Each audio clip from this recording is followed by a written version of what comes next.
Good afternoon, Coach. Hi, Ben. How are you? Very good. Happy holidays. Same to you. Thank you. The one name that kind of popped up this week that I know was maybe in the works for a while, but was a big deal was Dante Moore. Can you talk about how his recruitment came together and bringing him to Westwood and what it means for the program? Yeah, I mean, we had been recruiting Dante for a while now.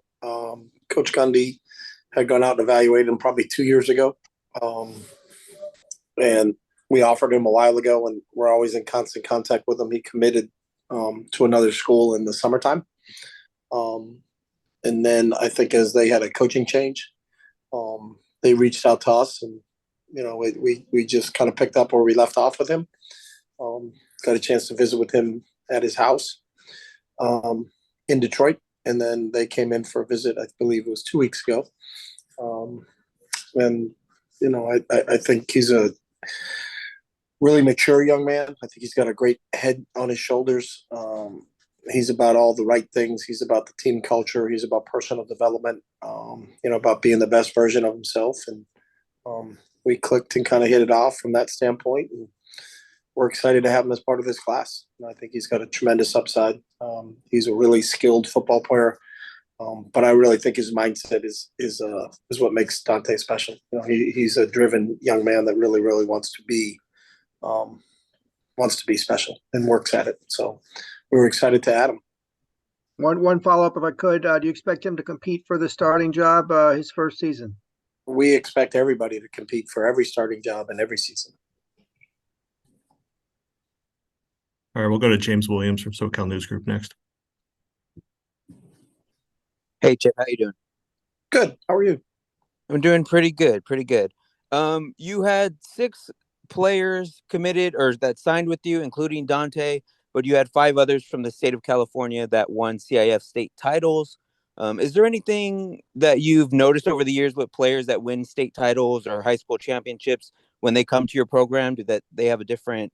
Do they add anything different along the way as far as a winning mindset or anything like that, or is there anything you could speak to something along those lines?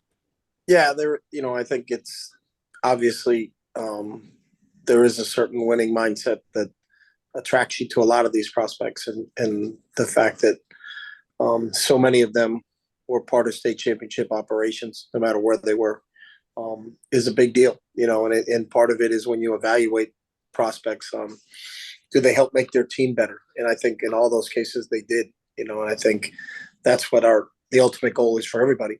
So I think it's not a coincidence that we look at kids that play in really high profile teams in terms of what they do in a win-loss category. So I think it adds to what you do. They have a sense of responsibility to their team.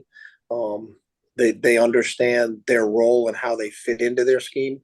And then they help their team win. And that's what we're looking for this group to do, that we've added to the current roster that we currently have, is that they come in here and help us, be successful. And I think these guys have that mindset, and we're coached really well. There's some kids that came from some outstanding programs and some kids came from programs that we already have kids in our team from. So we know what kids from those programs are like. There's a proven track record there. We've already got a couple of Bosco kids on our team and know what that school's all about. We got a Liberty kid on our team, so we know what AJ's about. Because Ben Roy's here, and we know what type of program they run over there in Vegas. So it's always a positive when you get somebody. You can get anybody to come in that's coming from a winning program, and we got some guys that have won a lot of football games at the high school level. Thank you. All right, we'll go to Mike Regalado from Bruin Report. Hey, Coach, can you take us through the recruiting process for Dante Moore? When did things get really serious with him? Again, I mentioned earlier when Ben talked about it, we had offered him a while ago. I know during the evaluation period, Coach Gundy had been out to see him at school. I think in the spring of maybe his junior year.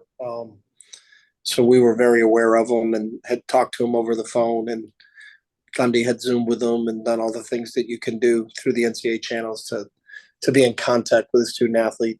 Then he committed over the summertime.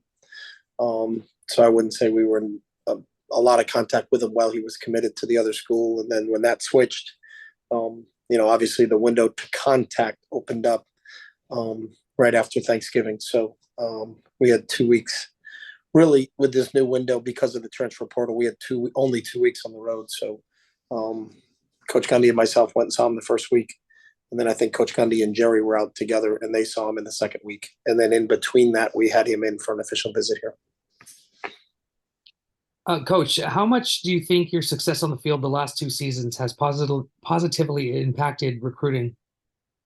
I think it definitely has impacted recruiting. I think that's part of, I think the players understand that, and we do a good job in recruiting of what we are, and I think we have the #1 public institution in the country, and we're playing football at a really, really high level.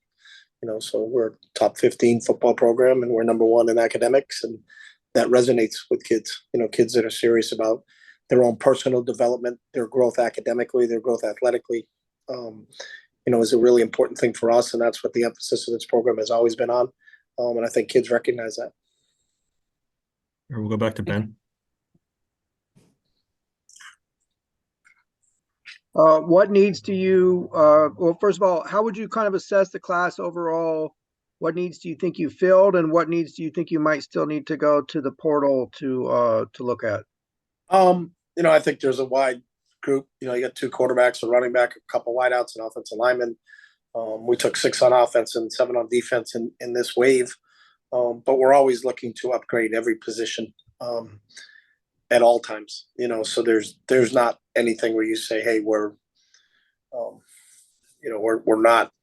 going to look at a quality candidate, that we think, if we think they can help improve our football team, then we'll continue to look in that direction. And it was, we have a certain number at each position, because you're not going to have 14 offensive centers on scholarship. You're going to be caught hurting somewhere else by position. So, we're really close at all of our positions, but we can add a player or 2 at each position here to get to our max number as we finish out this next wave of recruiting that starts in January with the rest of the high school kids. There are a few high school kids that we're still currently recruiting that aren't going to sign until the February signing date. And then there's obviously the transfer portal, which has become its whole entity on its own, that will continue to add kids through here, in this second wave.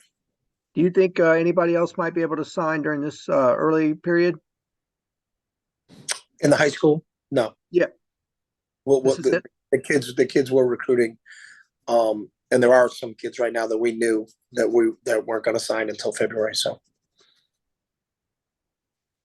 All right, let's go to Tracy McDaniel from Rivals. Hey, Coach. I was wondering what stood out about the defensive prospects that you brought in with this class. You got 2 really good defensive linemen in AJ and Grant. 2 really successful kids. Both went to Liberty, 2 different towns, but one's from Vegas and one's from Bakersfield. Both active. Can move. Really add, I think, some athleticism to the defensive front. We've got some linebackers. Trey Edwards is a big-bodied linebacker. Donovan is a more athletic, maybe more of an outside backer in our scheme, a Sam linebacker for us that can play in space. Monet is a big athlete off of Kauai and Hawaii. That can play both inside backer and outside backer for us. Has the ability to rush the passer, also has the ability to play in coverage. And then Ty Lee and RJ Jones, off of the #1 high school in the country at Bosco at safety. I think are 2 guys that are really versatile in what they can do. And I think with the graduation of Blaylock and Mo Osling, obviously a position that we identified that we have to bring in some players at the safety spot just because of what we're losing there. Ben, go ahead. You alluded to all the factors that make UCLA attractive. You just brought in your first 5-star. Do you believe in the concept of recruiting momentum, and do you feel like you might have some significant momentum now? Yeah, I think if you have to continue to have success in all phases, though, so that I don't know if you go out and are sub 500 next year, that momentum carries on with you. So, you have to continue to always be moving in the right trajectory in terms of that. So, I don't think you can sit back and say, "Hey, we have momentum, so we're good." And it'll take care of itself. I still think you have to work and identify it. And I think for us, it's always been, we're looking for the right players. And that's the key point of who fits for what we have here. And I think Dante is a prime example of that. As I alluded to earlier, our conversations with him are always about the team culture, his personal development, what type of scheme do we run, what's his degree going to be, and I think all the things that, as a coach, when you're looking at it, are really refreshing. When you have a young man at that age, that's the highest priority for him. And that was the part that attract us to all these guys, is that they're really serious about school, they're really serious about football. And we hope we can continue that momentum of attracting those type of kids here, because those are the kids that are really fun to coach. I know you have some new NIL things in the work with Men of Westwood and some other things. How helpful has that been in recruiting with the NIL sphere and it's kind of the enhancements that have been made in that area? I think it's kind of what has gone on in recruiting as you move forward. I think student athletes should be able to make cash in on their name, image, and likeness. The one thing I appreciate about the Men of Westwood, because I think Aaron Atkins and our administration has worked closely with those guys. They've already done it with the basketball program. So I think the biggest thing anybody wants to know is are you in compliance with what the NCAA rules are? And because we're always going to do things the right way here. So I think that's a big part of what college recruiting is like moving forward. Because you hear some of these deals that some of these other programs are offering or doing, and I don't know how they execute it, but I don't think that's what our NIL is all about. I think it's through Aaron and our compliance office to make sure it's always done the right way.